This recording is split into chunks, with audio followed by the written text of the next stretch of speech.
Welcome to David Bradley Show with your host, David Bradley. Hey, everybody. Hope y'all are enjoying the day and the festivities and all that other stuff of last weekend. We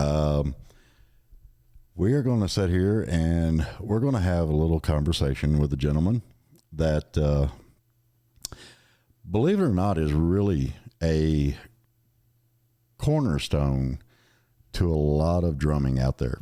This guy is endorsed by Ludwig drums. He's been in their magazine, and it's really interesting because this was put out by Ludwig Drum Company, and it's got comments and quotes, and this is kind of a rare book here. So, but it's got quotes from Ringo Starr, Danny Gottler, Carl Allen, Johnny B, Sandy Slavin, a bunch of really, really awesome drummers. And of course, the gentleman in my studio today, Mr. Vincent Dee. Vincent, how you doing, brother? I'm doing great. Thank you. It's one of those days, man. For sure. But at least we got a halfway decent day outside. Oh, we sure do. Yeah. So we're going to talk about you, and I want to know all about your drumming experience, everything that you've accomplished in your whole career. Okay. And basically, we're going to sit here and have a little shoot shit session. I'm ready. So you was born up in Springfield, Illinois. Sure was. And you started performing at 9. Mm-hmm. And then you actually turned professional at 10? Yeah, sure did. Wow. Yeah. You remember your first kit? Yes, I do. Yeah, sure do. I had a Slingerland red kit, and sounded wonderful. Yeah. But even prior to that, I started playing bongos with this band. Were you on the beatnik kind of side on the bongos, or? No, I think just making noise. Just That's what I tell a lot of people, because when you got young kids and everything, and some kids will do it, some kids won't. Mm-hmm. But you get some kids that pull out pots, pans, everything else, and they create their whole little drum kit right there. That's right. That's something you need to watch because that's a natural right there. It truly is. That's right. So, turn professional at 10. Was you in a band? Johnny and the Cyclones? That's correct. How many piece band was it? 5. 5 piece? Yeah. Cool. And they were all, of course, older. They were the upper edge of the teenage age. Yeah. And I was just lucky enough to live across the street from the guy that started the band. Oh, cool. And I heard him one day, of course, coming from the house, being near him in the neighborhood, and walked over and listened to him. And I said, "Can I come over and play?" That's all it took. Hey, some things, that's all it takes, man. Yeah. Just a little bit of a, hey, you mind? That's crazy. Let's see. And then you was in a group, The Holidays, earned 3 top 10 songs on the local radio station. Sure did, yeah. The old 45s. Uh-huh. Yeah, my mom's actually still got a bunch of my old 45s. Yeah. And, I had all my old albums from back then, which most of them were first press. Yep. And I gave them to my daughter, and I don't know what the hell happened to them. So Uh-oh. they ain't gonna tell them where they're at now. And then vinyl's making a big comeback. Yes. And They sure are. It's the warmth. I agree with that 100%. Nothing against, today's technology, but there is a warmthness to vinyl. Mm-hmm. There just is. Well, there's a whole warmthness to the recording part of it too. Yeah. That's why I was, from my background in sound and everything, I was really disappointed and hurt when Pro Tools came out because you took all this hard work and all that warmth and all that stuff out of it, and you turned everything digital. Yes. And it's real hard to create that warmth through a digital atmosphere. Yeah. Yeah. I think maybe a lot of the older guys like me that did stuff like that back then could probably recreate it, how we did it, with the reel-to-reel and ADATs. Right. We could probably recreate it, but I don't think the equipment is there anymore. Probably not. I hate to say it. But I ran across a guy that had an old PV board. Oh, goodness. And I was drooling. I wanted that board, man. Oh, yeah. That was the sound back then. Oh, yeah, but he wouldn't get rid of it. He was holding on to it. He was collecting them. Yeah. And it was just insane. I mean, I was just like, man, please. Because this board I'm using here, you remember when we used to do 4 tracks? Oh, goodness, yes. Had a little 4-track recorder. You put it in your bedroom and all that other stuff. And I got to looking at it when I bought this Rode and was messing with it. And really, this is an updated version of that. I mean, you can do your computer in it, your cell phone, and Bluetooth anything. Mm-hmm. You could do all that with it. And then, of course, you got the keypads for sound and everything. But it's basically just 4 channels. Just keeping it simple. Just keeping it simple, That's right. And I don't know. It's a lot of fun with it. But it's cool, man. It's just stuff they got to do. That's right. When did you move down here? I moved here in 85 from Chicago. I was fixing to say, you was in Chicago that whole time. Man, you must have played in a bunch of bands up there. Well, I was with a couple bands, and at that particular time, it was very popular to be a show band. Mm-hmm. Okay? Where it was very normal for a family to go out on the weekends and see a band at a hotel that was near them. Right. And you'd have like a set of dance music, and then you'd have a show. Right. Whatever of a show, whether it be comedy or music or whatever. Right. And that's what I did while I was all in Chicago. Yeah. Yeah, that was big up in there. Because I remember for people that are viewing that are under the age of 40, I'm going to explain something to y'all real quick. And Vincent can agree or disagree with this, but it used to be a time when people actually went as a family or as a husband and wife, and they went to what was called the club. Mm-hmm. And they had different names for them and all that other stuff.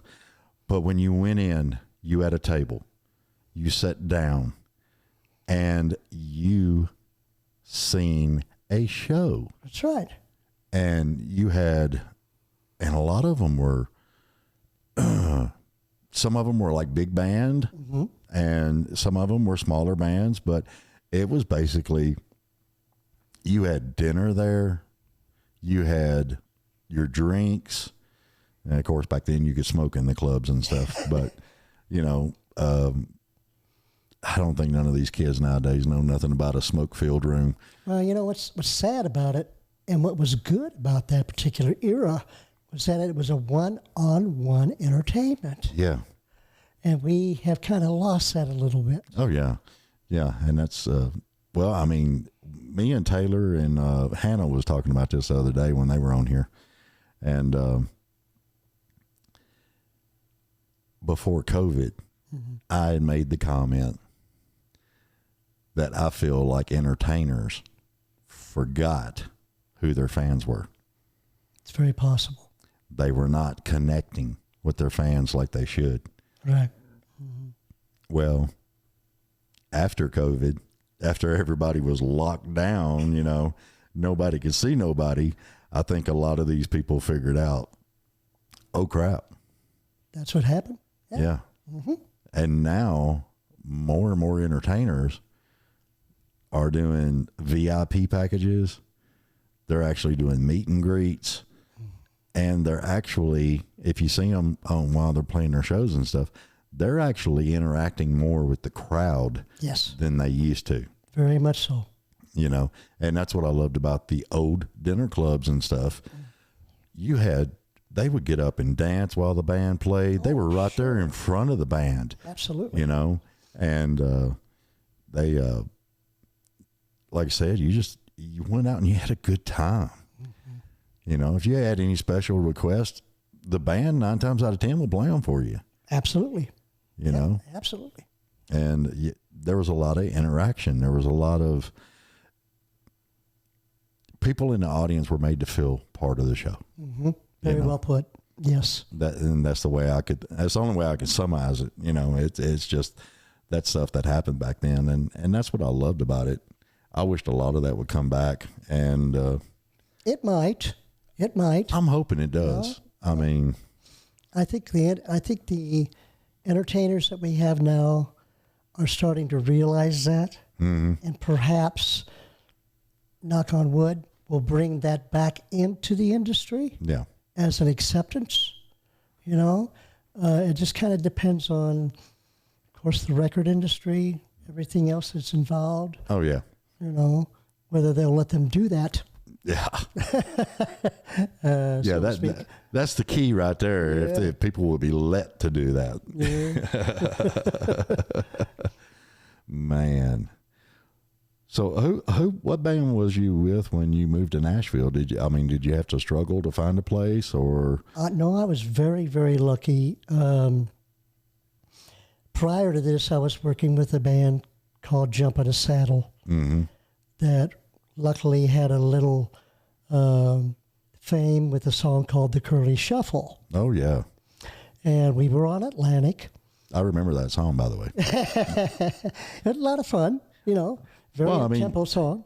It was a great song, dude. No, I mean, especially if you were even familiar with the Stooges. I mean, come on. But we came down here and re-recorded it here in Nashville. So we spent like 3 or 4 days here, and my wife and I was like, I really like being here. Yeah. This is really a great city. Yeah.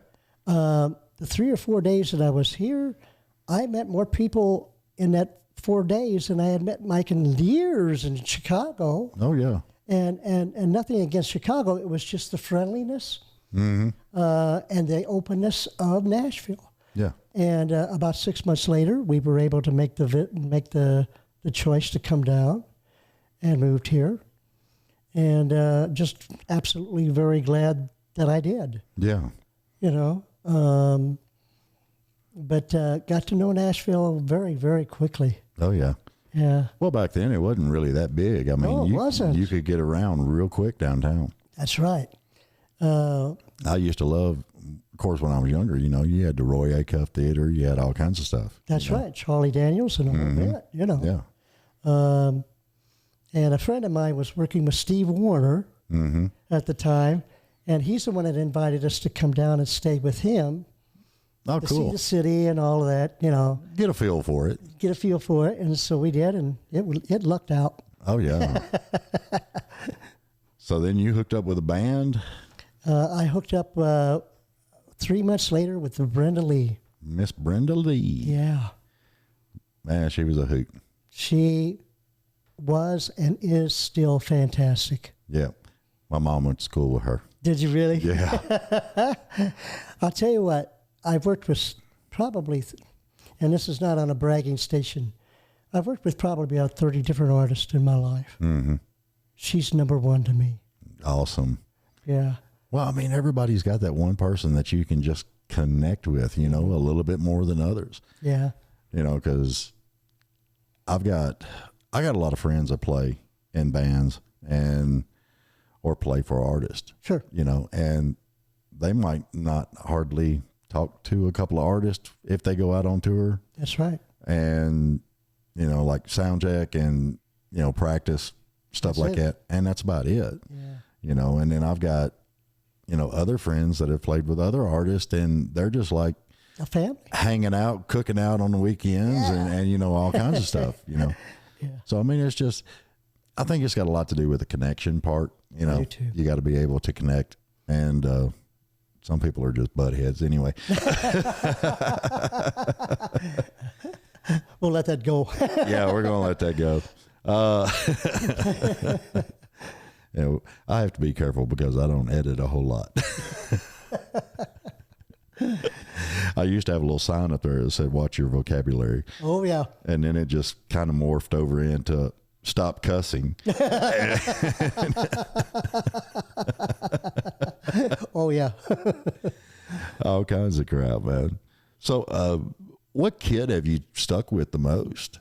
Well, I've been very, very honored. I joined the Ludwig industry endorsement program, so to speak, back in 1978.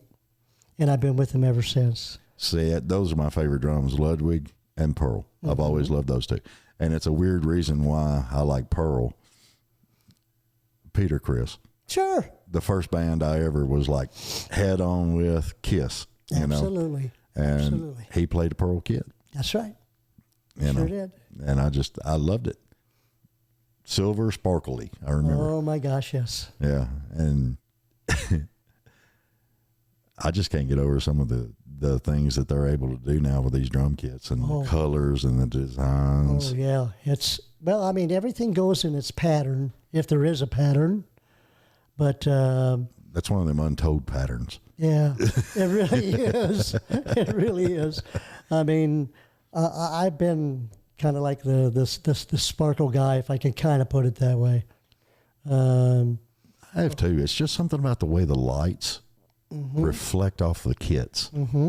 You know, and a lot of people don't understand that. But as you know, when I was doing lighting and everything, I could really accent a kit depending on the color, the sparkle, you know, the metal flake density in it. Yes. You know, Yes. I could really play off that kit and just really make that kit stand out. You know. Yeah.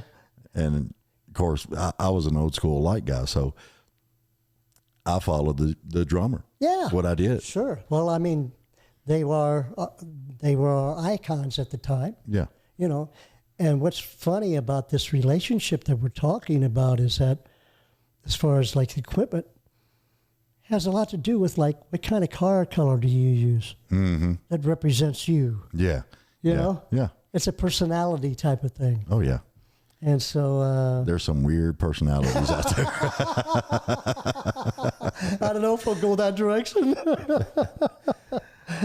That's funny. So what color is the kit you're playing now? Well, I've got two of them. I got red and blue. Red and blue. Yeah, real dark. And they're older kits because I don't know if it was just the maturity of the wood, which could be. Yeah. But there's a sound that I feel that I am able to get out of my kit that I don't always hear. Yeah. You know, when I go to see or hear other groups or something. Yeah. And so I'm very satisfied. You know, I seen a video. I can't remember where I seen it at, but they were basically building a kit. I can't even remember what band it was. I'm no good at this, but anyway, this is what I seen. They had went to somewhere in LA, and this guy had a big, huge warehouse of different kits that he has acquired over the years. And I think his oldest kit that he had in there was like a 77, 78, something like that. And this particular drummer was looking for a particular sound. And they went through, I bet he went through 9 or 10 different kits to find that sound he wanted. Yeah. He didn't want a brand new kit. Right. He wanted an older one just because of the difference in the density in wood. Right. You know, and everything that you were explaining a while ago. You know. Sustainment. Oh, yes. You know. And that's a lot of people don't realize that. Right. You know, it's drumming is unique. We think it is. It is. And that's one reason why I wanted you on here. Thank you. Because not only do I do artists, I want people that are behind the artist. I want the people that create the music that makes the artist sound good. Well, That's why some artists are better accepted than others, if I can put it that way. Yeah, you can. I think the whole thing is a package, Yeah. so to speak. And when it's not, then there might be some play with it one way or the other, whether they stay around forever or they don't. Yeah. Yeah, I mean, it's you got to pick out the good band, man. That's why I don't know, I'm old school. I think if you're going to do a band, you need to do a band. You know? I'm just that way. Yeah. I'm weird. I'm old.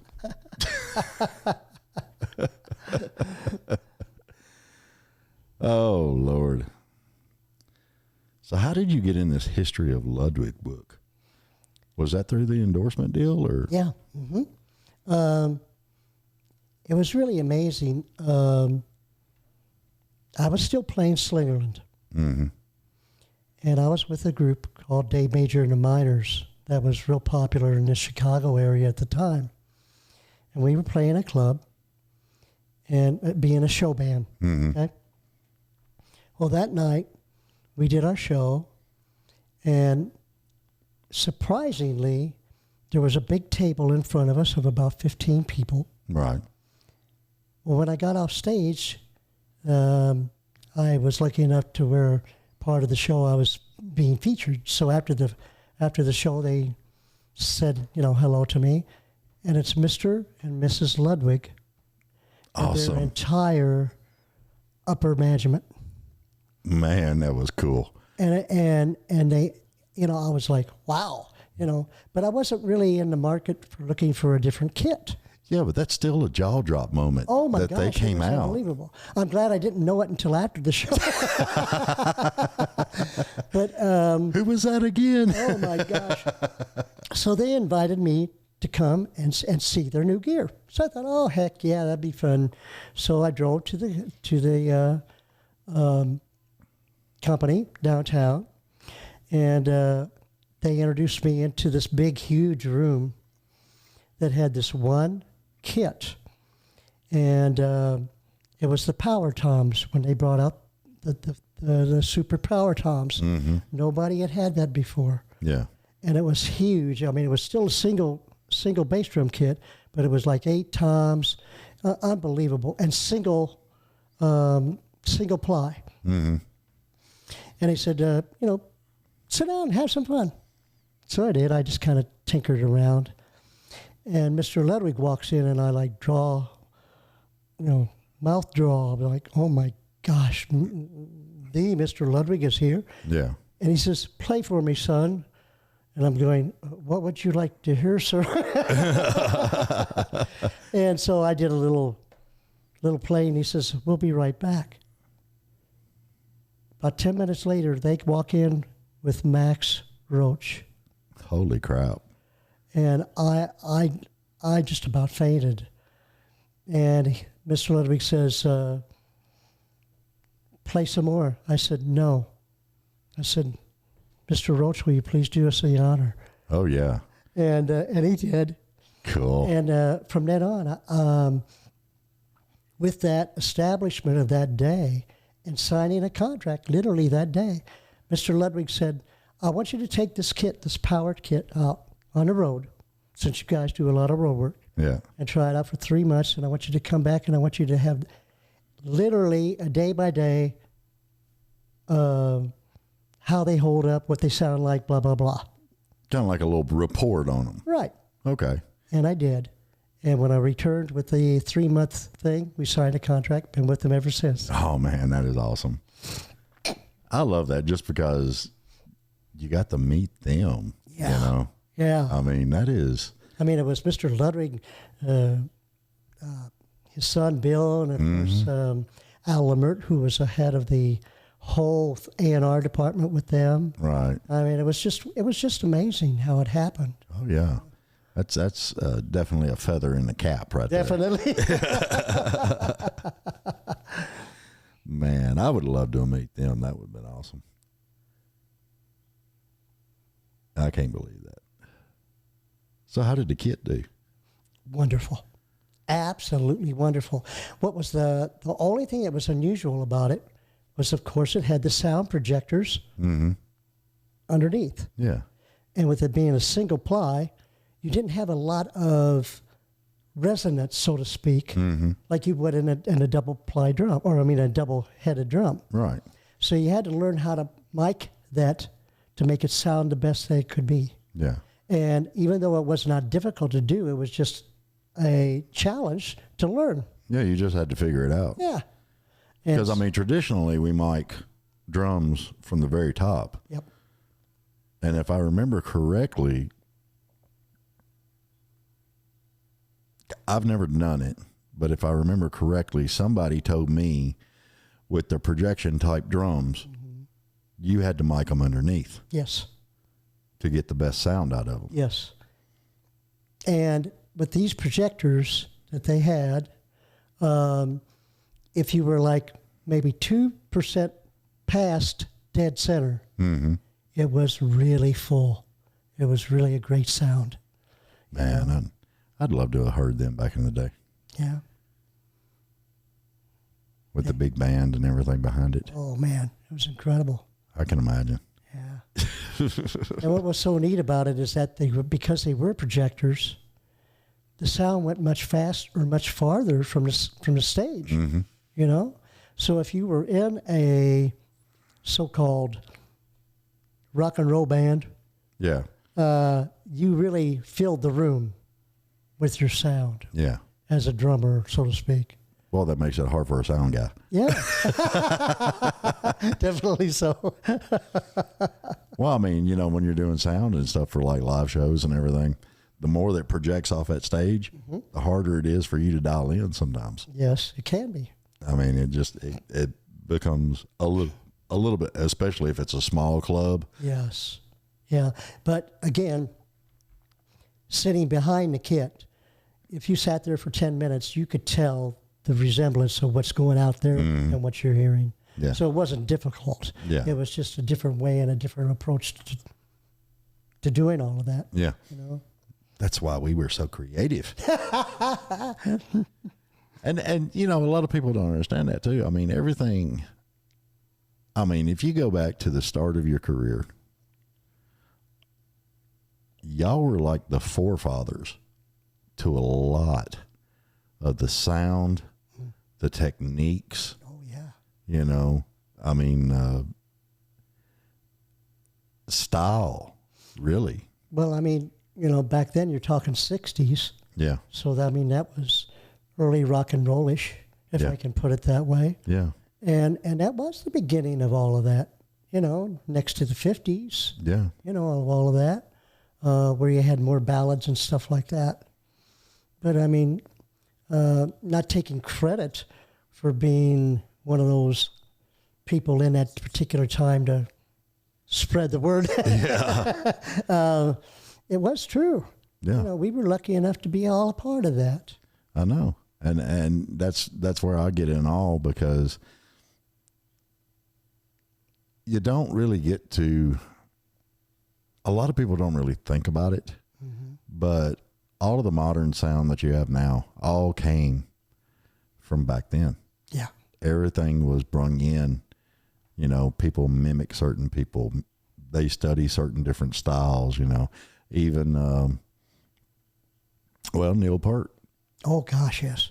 Even Neil Peart went back and studied under a drummer. Somebody's going to shoot me for this because I just totally forgot his freaking name. But he was a world famous drummer. Yeah. And Neil Peart went back and studied under him for like 6 weeks, and because Neil was always big about holding the drumsticks this way. Right. And when he went and studied with him and he come back, Neil was not as tense. More relaxed. When he was a more relaxed drummer, and he changed his style. Yes. To holding the stick the different way. And you could hear it in his playing. You could hear it in all kinds of stuff. Oh, goodness. Yeah. And it was, but that's what I loved about Neil, because he always changed. He developed. He grew. and he learned as much as he could with his craft. Yeah. Did you study under anybody? Or? I sure did. I was so lucky. When I was 10, the Illinois State Register did a story with me and Mr. Barrett Deems. Mm-hmm. And at the time, he was known as the world's fastest drummer. Yeah. And so I met this guy, and we literally became family. Oh, yeah. He liked my parents, and he was so kind to take an interest in me that he showed me so many things. Whenever he would come, he lived in Chicago at the time. Whenever he would come into Springfield and perform at one of the clubs, he would invite me and the family, and I would get to sit on stage with him next to him and watch him play. And just watch. And listen. And learn. Oh, it was incredible. And so Barrett Deems, and then shortly after I met Barrett, I entered a contest that was sponsored by Rogers Drum Company, and I got to meet Louis Belson. Awesome. And get to see him play in person, and that was just miraculous. Oh, yeah. You know? And then ongoing to crazy story. I was working, or I was taking lessons at a music store called Walco's Music Company at the time, and he had invited Gene Krupa to come in for a 2-day clinic. And I got to meet Gene Krupa when I was like 10 or 11 years old. Oh, you know? man. And I mean, getting to see these absolutely immaculate drummers when I was young, it was just so educational. Yeah. You know, not to mention just overwhelmingly thrilling. Oh, yeah. I mean, You know, I'd be like fangirling the whole time. oh gosh, it was unbelievable. You know? But I really got to get to see some amazing, wonderful performers, and just watching them, you learn. Mm-hmm. You know, you learn how they attack things and how they express and not express. Not to mention just be in awe of how magnificent that they were. Oh, yeah. And what I've always loved is you get with a really good drummer and you listen to how he plays, and then you notice there's like a gap here, and he notices it. Mm-hmm. And the next time you hear him play that song, he's put fills in. Yeah. You know, and it's created more. And I love that. Well, he completed the story, so to speak. Yeah. You know? Well, that's all a part of music, and for everyone that plays. Mm-hmm. Not only drums, but I mean everything, That's what makes it interesting. That's what makes it fun. Yeah. Well, that's what I was going to ask you. What was the funnest part about playing for you? Oh, wow. Every day. Every day.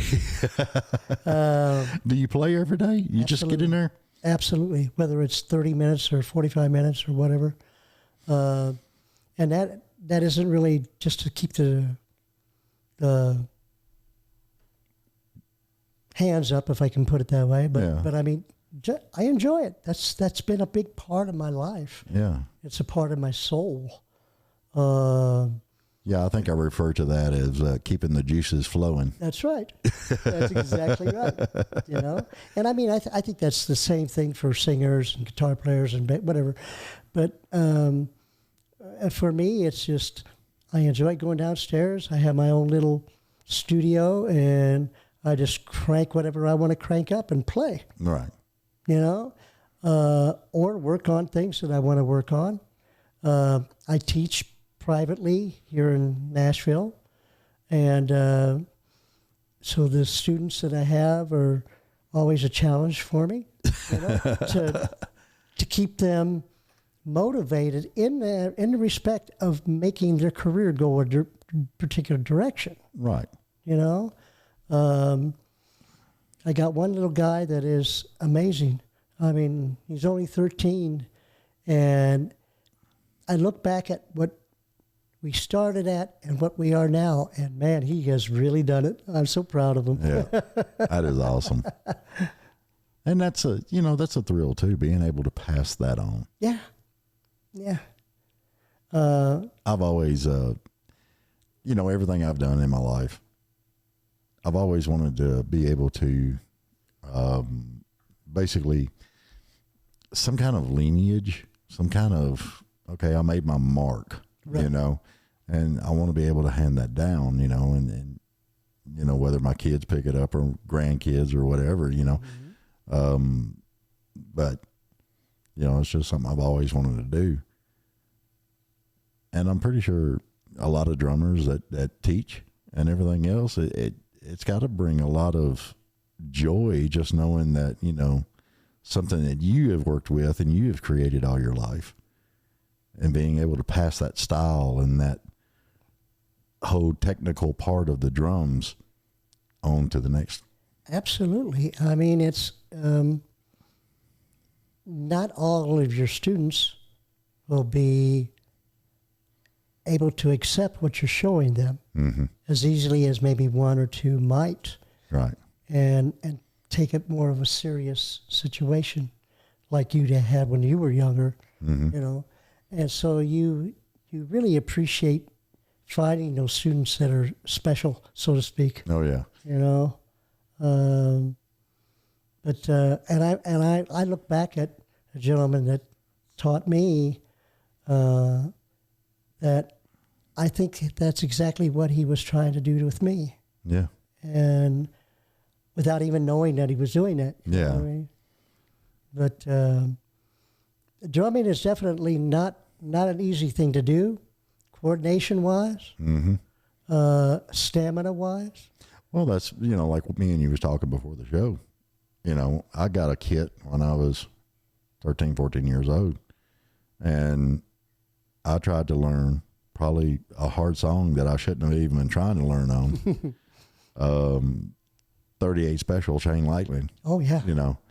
And I got discouraged. Yeah. And my coordination, I couldn't, oh man, it was infuriating. I just couldn't get it. Yeah. And ended up selling the kit, walked away from it. Yeah. But if I, back then, there wasn't that many teachers. Right. And if you did find a teacher, it was a specialized lesson, and it cost a lot of freaking money. Yeah. But no, I wished I'd have. If I'd have kept up with it, I probably would have been a drummer somewhere. Oh, I bet you would. I agree. If nothing else, so I can throw the sticks out in the audience. I need a date tonight. Yeah. Throw it out there. Call me.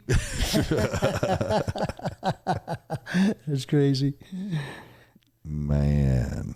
But I've been very lucky as far as like not only being associated with Ludwig, but Sabian, Cymbals for just about the same time as when I started Ludwig, and I even got to know a good friend from Ludwig, Al Lamert, that started a drum company called Silver Fox. Mm-hmm. And so he was kind enough to have me involved with the making of those sticks. And that company stayed around for about 10 or 12 years until he passed. Oh, man. And nobody picked up the torch for him? No, they didn't. And unfortunately, I hate to say it, I don't think that there's a a drumstick out there that's better. Yeah. Maybe it's good, but not better. Yeah. Well, there's a whole talent to that too. Oh yeah. And the other companies I've been involved with, Kickport and Rimriser and Gibraltar and Aquarian and etc. They're all wonderful, wonderful people, and they all stand by their gear. They're not just manufacturers of some product. They know what they're doing, and they know what needs to be out there. Yeah. And what makes it right. Yeah. If I may put it that way. Well, there's a lot of people out there, they'll make something, they'll make a product, and they'll sell it, and whoever bought it, they just turn it into money. A production money. Yeah. all that other stuff. I prefer companies that actually stand behind their product. That's right. That actually go into the crafting of it and everything else, And I think you get a better sound. You get, God, I can't, DW Drums. Oh, yeah. Wonderful company. When I was running my little studio out of my house at one time, I had bought DW Drums and I bought a maple kit. Okay. And it had a really good sound. I loved that maple. Mm-hmm. Well, it's all kind of like a production of you. Mm-hmm. You know what I mean? I mean, it's not anything different than what does your house look like from the outside? Yeah. Well, it's a production. It's what you like and what represents you. Period. Yeah. You know. What's your kit? Is it maple or is it? Mm-hmm. You run all maple? Mm-hmm. I know a lot of people that do that. Yeah. I've seen some kits that were that composite stuff. Oh, uh-huh. I didn't like it. I didn't like the sound of them. They didn't sound right. They do have their own particular sound, and I mean, again, it depends on what you are involved in, what music you're involved in. Yeah. You know. Well, I mean, you've pretty much done big band, early rock, mm-hmm. and then country. Biggest part of it was country with Brenda Lee and Mel Tillis. Yeah, I was fixing to say you done some stuff with Mel Tillis. Forrester Sisters and Tom T. Hall. I used to love Tom T. Hall. Oh, such a nice man. He had a way with conveying those words into the lyrics. He just had a way to doing that. Story, that's for sure. Yeah, I just love those storytellers.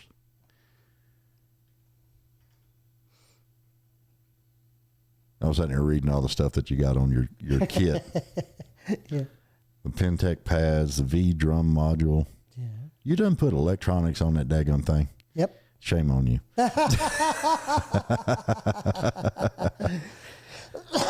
Excuse me. Everybody's doing that. Yeah, that was all at the time when it was really popular. Mm-hmm. You know, and not that it is not popular now. It's just in a different degree. Yeah. Yeah, I know a couple of guys that record, and they use drum triggers. Mm-hmm. That way, they would program it all in and everything, and I'm just like, it just don't sound the same. Let's see. Steve Warner, Forrester Sisters, Mel Tillis, the Jordanaires. Boy, that's a name. Yes, indeed. I haven't heard that name in a long time. Wonderful, nice men. Oh, yeah. Very, very nice people. And Tim McGraw. You did a show with Tim McGraw. I sure did. Well, but that was high energy. Well, really, it was the introduction of him being on Nashville Now. Huh. And the same thing with Garth Brooks. I didn't know who Garth Brooks was. It was, I just happened to be, or this particular night, I believe, Brenda Lee was asked to sit in as the host for Nashville Now. Mm-hmm. And so the band, of course, being her being the star of the show, she got to sing a couple songs and used her backup band. Well, I was the backup drummer. Yeah. And so we had to back up whoever the other artists were on the show. Right. And here comes this guy by the name of Garth Brooks and at another show, Tim McGraw. And so we just played behind him, that's all. Yeah. And not much prep time on that one, was there? No, none at all. None at all. And 4 months later, boom, these people are big stars. Oh, yeah. Well, I mean, a lot of people back in the day, y'all youngins don't understand some of this, but anyway, there used to be a show called Nashville Now. Ralph Emery was on there, and God, he was a staple on that show for years. Probably a couple decades anyway. Yeah, and it was really popular. Everybody loved it. Oh, yeah. And then for some reason they just quit doing it. I don't even know why they did that. I don't either. I was surprised when that happened. But the unique thing about the show is it was very comforting. Yeah, it's laid back. It was laid back. The artists loved Ralph because they felt comfortable and easy with him, you know? Well, I mean, he had a style that was just, I mean, it's like you wanted to just hang out with him, you know, and talk. Yeah. I mean, he had a real friendly persona about him, and that's just the way it was. And I actually met him out at a store one time, and hey, man, how's it going? You know? Yeah. And he was just shook my hand, and well, that's nice. I told him, I said, you know, I really enjoy your show, and he was just like, well, I appreciate that, you know, and we kind of, you know, shot shit for a couple of minutes, and then went on your way. Went on my way. That's right. That's right. You know. Well, that proves that he was a star in his own right. Oh yeah, yeah. You know? He was just him. You know, right. And I think more people need to do that. Where if you're just, you may have the status, but if you're just who you are. That's right. I agree with you 100%. You know, and I just think it's awesome. People need to be more like that. Let's see, Steve Hall. Oh, the Shotgun Red Band. Yep. Dude. Yeah, did that for about, I guess it was 4 years out at the Opryland Hotel. Or Opryland theme park, I'm sorry. Yeah. Yeah. Yeah, okay, here we go again. For those people that don't know, Opryland was a real thing. It was a theme park. I grew up there. My great aunt worked for Opryland. Oh, really? Yeah, she was the one that told Elvis Presley he'd never make it. Oh, my gosh. You may know her if you ever was out there a lot. Wilma Briggs. Oh, my gosh, the name sounds very familiar. Yeah, she was a big shot. She handled all that crap down there, you know. And but Opryland was a big old theme park. It was a blast. The log ride, all that stuff. Grizzly River Rampage. Absolutely. I mean, they had shows. That's right. Like what we was talking about. That's what we did. And it was a hell of a thing. I mean, people would vacation from all over just to come to that. Goodness. Well, I think what made Opryland, as I see it, so special is that it was a safe place to go. It really was. It was. And that families could not only come, but locals could drop their kids off and pick them up at 5 o'clock, you know, from 10 to 5, and not worry about them not having a good time or getting hurt or anything. It was really a family park. Yeah. And they had first aid stations all around. They had all kinds of stuff, and it was, I mean, my mom would drop me off, and then I'd hop in the golf cart with Wilma.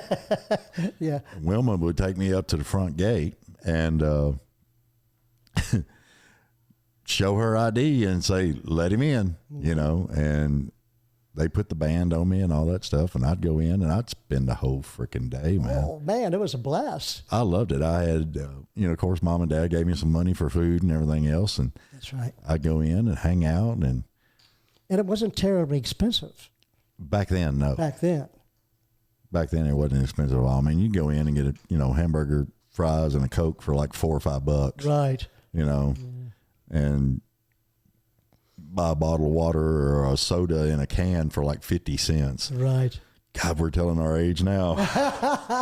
Unfortunately, we are. Yes, we are. But I was so tore up when they did away with that. I was too. I felt a very big sadness, only in the sense of, gee, that's going to really not allow a lot of people that wanted to visit Nashville for a reason that it's not there anymore. Yeah, because, well, I mean, once a year, like with the upcoming CMA Fest, it used to be called Fanfare, y'all. That's right. And that's what it was. Yeah. It was fanfare. That's right. Yeah. Up and coming artist, established artist, even drummers and musicians that played in the bands, they would have booths there too, you know, and people could come by and they would sign autographs. You could take pictures with them, and they would show you on the front of their thing, you know, artist would be here at such and such time. Everybody had you know, they had an itinerary, but it wasn't a suicide itinerary, you know. Right, very true. And then it wasn't in a business fashion. No, it was laid back. Come on in, you know, a very, very friendly type of atmosphere. And I loved it. And then with every purchase of going to the fanfare, Opryland was included. Mm-hmm. And when you went to Opryland, that's where you had people playing at the different little show booths. That's right. I mean, there was music all freaking time. All over the place. Yeah, I mean, and that's one thing that, coming from the music background that I've got, I was really disappointed in, because when they closed down, I bet there was over 150 musicians that just lost. Oh, goodness, yes. Absolutely. You know, I mean, all the music they had in that place, it was just fantastic. Well, I mean, you had a stage, a small stage in the seating area that accompanied just about every style of music that you could think of. Yeah. I mean, you had country, you had hard rock, which I did. You did bluegrass. Yeah. You had, I'm sorry for describing it this way, but like a show stage where they would have that. I mean, just about every situation that you type of music you wanted to see or type of show, they offered, and it was free. Yeah, and a puppet show. They did a puppet show too. Yes, Remember the puppet show? They sure did. Yeah, they had a puppet show too, and it was just, I wish they'd try to recreate that or do something. Wouldn't that be wonderful? It'd be awesome. Yeah. And then just all the bands that could play there and musicians that could play there. I mean, that's what people don't really understand. And you've done a lot of session work too, right? I've done some. Some. How many albums do you think you recorded on other people's stuff? Oh, not really a whole lot. I mean, Was you more the live type deal? I was more the live drummer, yeah. 4 or 5 people that I've been able to be involved in. I've got to, not necessarily be the drummer on the act, but be there as a input. Mm-hmm. Can I put it that way? Consultant. Consultant, thank you. Yes. I had to search for the word myself. Because nowadays you got to be careful with words. Oh, you know? boy, no kidding. But yeah, I was more of a live player. And some people are like that. I mean, you've got some guys, like the guy that I know up here in Portland, he prefers you send him your tracks and the music, and he'll lay the drum tracks on it for you and then send it back to you. That's right. You know, and he loves doing that. Mm-hmm. I don't think he's played live too much at all. Yeah.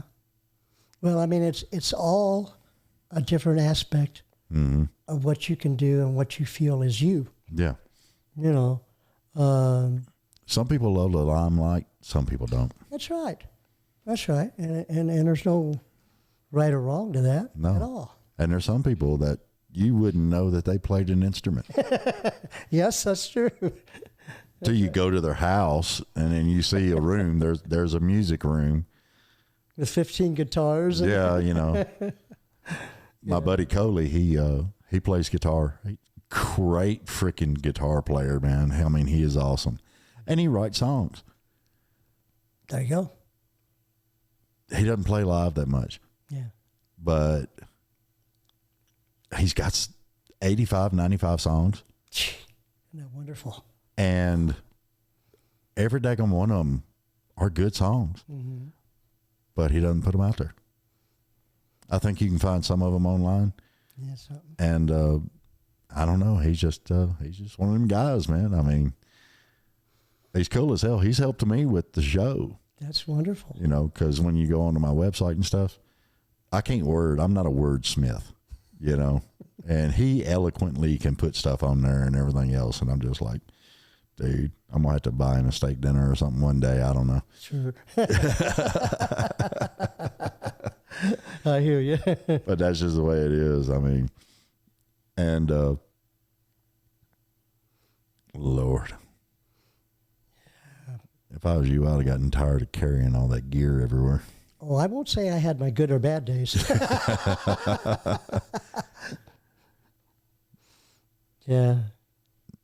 Because I'm just sitting here reading the damn drum list, and I'm just like, dude, man. Yeah. A whole bunch of them.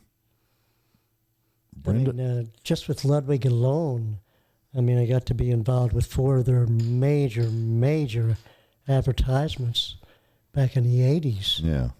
And I'm before you leave, we're going to write down all those links, because y'all forgive me, I am not that big on this computer and integrating it with the show and all that other stuff, but I do have somebody in mind that does, and we're going to try and to get that done here in the future.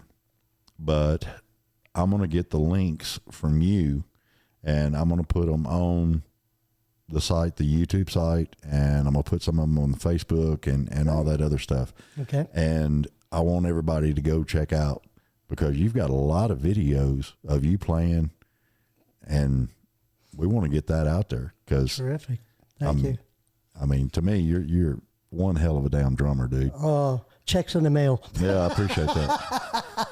You know. Don't forget to send that to P.O. Box. Well, I've had the chance to meet some really, really neat people, and just being at the right place at the right time. Yeah, I know, because, I mean, you just go off the tour and discography and commercials and television and all the stuff that you have done, dude. I mean, England and Scotland tours, Japan, Hong Kong, Montreal. Oh, yeah. Montreux Jazz Switzerland. Festival was awesome. You know, and then, of course, the big Curly Shuffle tour, man. I mean, I just, Oh, yeah. I wonder if anybody even remembers that. I remembered it because I heard it. I loved it. That gum thing. y'all look up the Curly Shuffle song. I mean, it is just one of those funny, feel good freaking songs, Yeah, man. it It's just, It was such a great time to be able to do that particular song, yeah. you know. And Who wrote that? actually, the lead singer did. The lead singer? Yeah. Was he a Stooge fan or? Yeah, oh, yeah. As if really we all are. Yeah. I could sit and watch the Stooges right now. I could just go in there and sit down. I mean, Yeah, I could probably tell you about 80% of the endings of everything. that's what I love. Peter Quinn actually wrote the song, and he brought it to rehearsal one day, and we just started fooling around with it, and it just ended up what it was. Mm-hmm. You know, and that's how most good songs are wrote. yeah, he did it. I mean, it was just one of those very, very special events Yeah. that happened. Yeah, very, very honored to be a part of it. And Well, I mean, just the history and everything you've seen and done, I am at all well, thank you. and a little bit jealous. Not gonna lie. Don't be jealous, because there's a lot of pain in some of that stuff. Well, I mean, with anything that you have a passion for and you love, there's going to be that pain. You got to go through it. Oh yeah, no doubt about it. I mean, the hardest thing that I went through was playing with Ray Anthony, Mm-hmm. a big band, when I was 19. He, I don't know if you remember, maybe 3/4 of a decade ago, there was a movie out about a drummer. Doggone it. And this guy was constantly just jamming at him all the time, yelling at him, screaming and yelling. I can't think what the name of the movie was. I can't. Here's what I do. When I blank out on something, I know what I'm talking about, but I can't remember the exact name or the name of the movie or stuff like that. I just turn and look at the camera and go, hey, y'all find out. Somebody find out. Let me know. Yeah. And believe it or not, I do get comments back. Oh, I bet. People will find out. Yeah. You know, I was talking to, had Nikki Stringfield on the show. Okay. And she's one of the guitarists at a tribute band called the Iron Maidens. Oh, okay. Mm-hmm. And, nice. Dude, they've played everywhere. Yeah. I love them. And pound for pound, man, this band, they kick ass as a tribute band. They're like all other tribute bands should aspire to what that band has become. And I was sitting there and I remembered, and I can't remember when it was, but I remembered seeing some kind of documentary or whatever it was, and Iron Maiden had been writing a song and they were recording, and I thought it was in a castle. And believe it or not, one of Nikki's followers replied to it and said, no, it was, they were outside some kind of a field or something. And it was, they were recording close to it. Right. And, but they wasn't actually in the castle, which I thought they were, but they sorted that out for me. And I really appreciate that. Well, audience participation. I love it. It's amazing what you learn. Yeah, I know. And it's, you know, every day you learn something new. I mean, have you ever gotten to that point of playing the drums where you feel like you just can't learn anymore? No, I'm still stupid.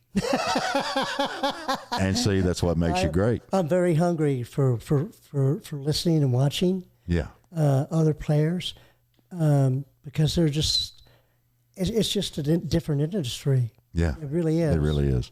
And it goes in waves, just like you learn while you're playing. Mm-hmm.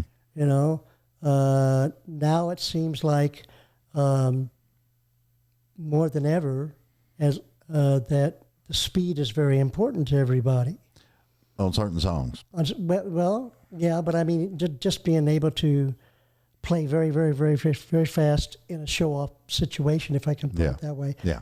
Without being degrading to it, you know. And no, I'll at this age, I'll never be the fastest drummer around. You know, but you'll find some little 15-year-old or maybe less than that. Oh, dude. That'll just knock your socks off. Oh, yeah. You know, and I think that's awesome. Yeah. It's just not what is the most important thing for me at this point. You know. The one thing that I really love right now is the emergence of female drummers. Mm-hmm. And it's really started too. Yeah. I love it because, I mean,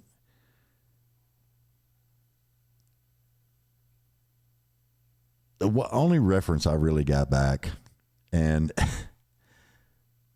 like I said, the Iron Maidens, they kick ass as far as a tribute band goes, but their drummer, Linda, is, dude. She's putting it down, boy. God. She is wearing them skins out. That's right. That's right. I seen a picture the other day she put on Facebook, and it said, looks like I need some new skins. You know, because she'd wore the drum heads out. I mean, it was just, but she was just, she's a hell of a player. Oh, yeah. You know? And I agree 100%. I can't remember her name. Y'all stop picking on me. Vixen drummer. All female band. I'm terrible. Well, Vixen came out back in the 80s. Yeah. And, of course, certain members are not there anymore, but she's carrying it on, and she's a hell of a damn drummer. Oh, man. You know, it's like anything. In a way, it was not fair giving them the opportunity that we had. Mm-hmm. You know, but yeah, they're really getting to be acknowledged, and I think that's so great. I do too. I mean, it makes you think, really, because if you go back in time, if the people back then had been allowed to do certain things, Right. we would be so much further as a society. Oh gosh. Because I'm a firm believer. I don't care what you are. If you got a talent, tap into it. Yeah. Learn it. Yeah. You know, And enjoy it. And especially if it's a talent and it's a passion also. Oh yeah. Yeah. You can really kick some butt. Well, I think it's like anything. If you do have a passion for it, and you think that you'll be able to maybe expand it or whatever, go for it. Mm-hmm. Just go for it. Yeah. There's a self-reliance that comes within you, and also that is shown to whoever you're being able to show what you can do to help people realize, hey, maybe I'm one of those too. Yeah. You know? Exactly. So Words of wisdom right there, man. well, I mean, luckily, you know, what I'm talking is really kind of like a passing of what I learned by being able to talk to Gene Krupa and even Buddy Rich. I got to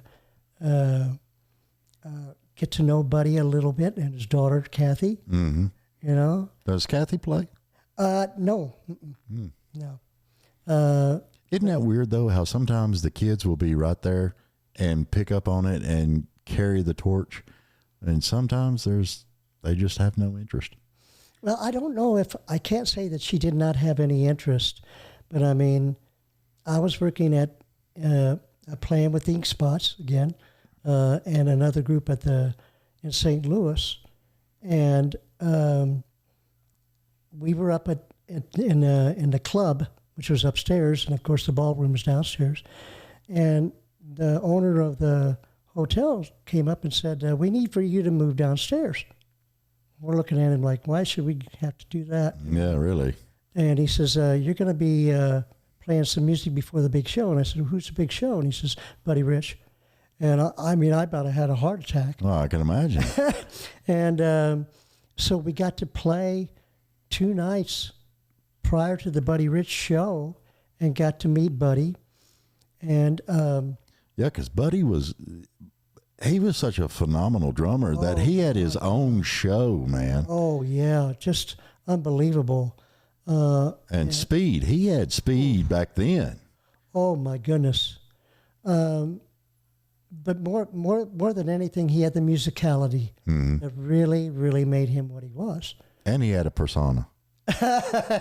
Many. He was very, very disciplined with his band, extremely disciplined.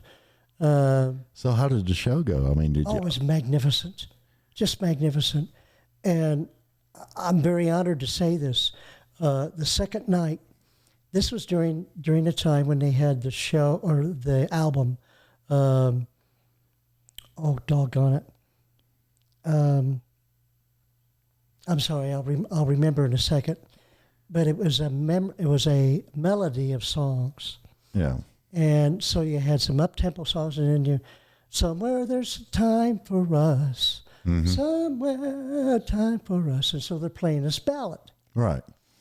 Okay, well, the second night, Buddy gets on stage right in the middle of this darn melody, or medley, I should say, and there's no brushes for him to use.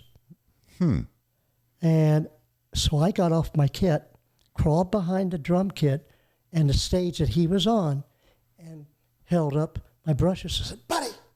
And gave him my brushes. Yeah. And so he could use my brushes on the kit. Yeah.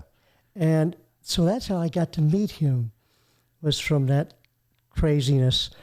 And so the next day I got to have a breakfast with him and his daughter. Awesome. And it was just amazing, just getting to know, or getting to be on a one-on-one with this guy. Oh yeah. It's like you got 6,000 questions to ask Absolutely. in 5 minutes, you know? Oh, it was, I mean, I was just, Oh yeah, the whole time. oh golly. I can't tell you the last time I heard a set of brushes on drums. Oh yeah, I know. It's, well, It's a sound that, it's totally unique, and I could see where, maybe today's modern music, they couldn't use it, but still, well, there's an art to it. yeah, there is. It's not just banging 2 and 4. Oh yeah. You got to do that little slow hit and then a little swoop. That's right. A little tap. A little tap. Well, that's why there was guys like Joe Morello, Yeah.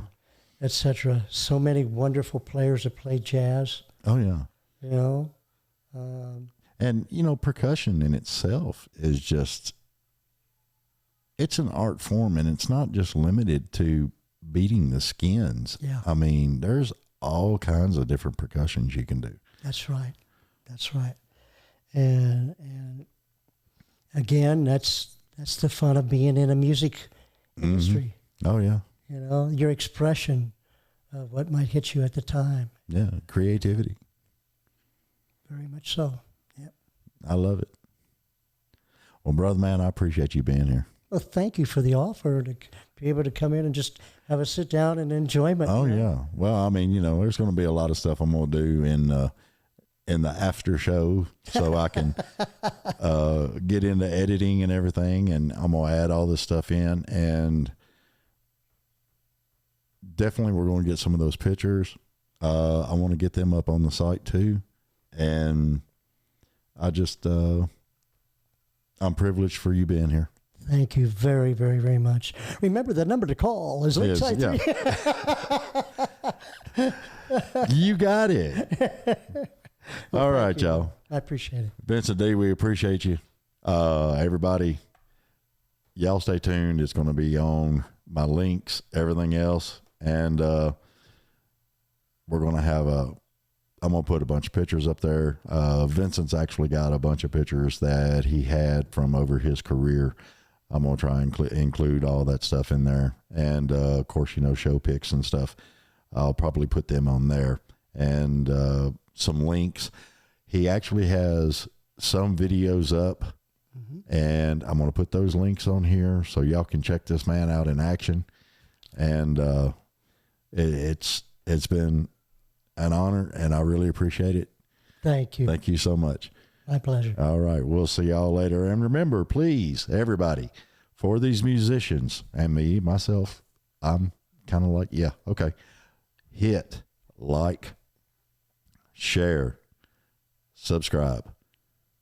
This helps musicians and me be able to do more, bring shows more to your area, bring your favorite musicians to your area. The booking agents and all these people are looking at how many followers, how many subscribers, everything else that they've got. And it helps me get guests on the show. I'm not going to lie, because they look at my stuff and think, oh, well, you've got 2 subscribers. We're not giving you this person. Okay. But, it is what it is. Please like, share, subscribe, follow your favorite person, and we'll be able to do more and help out and give you more entertainment in your life. So we appreciate it. And thanks to Vincent for being here. Thank you. And we'll wave at everybody and say, we'll see y'all later. All right. See you. Bye.